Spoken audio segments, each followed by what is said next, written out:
Yanga wamehama kwenye kulalamika, sio mashabiki, sio viongozi.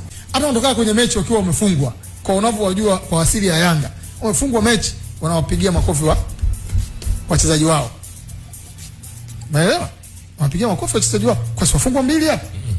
Hawajalalamika na mtu wote.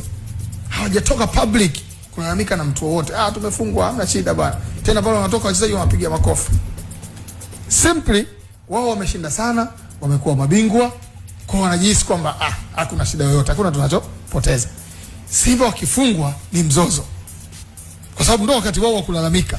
Sasa hivi ikienda pale, kwa mfano ikatokea Simba kuwafunga Yanga, kama hakuna matatizo ya wazi, sawa, Yanga watatoka pale wanapiga makofi, tusema hakuna shida, mechi itaendelea.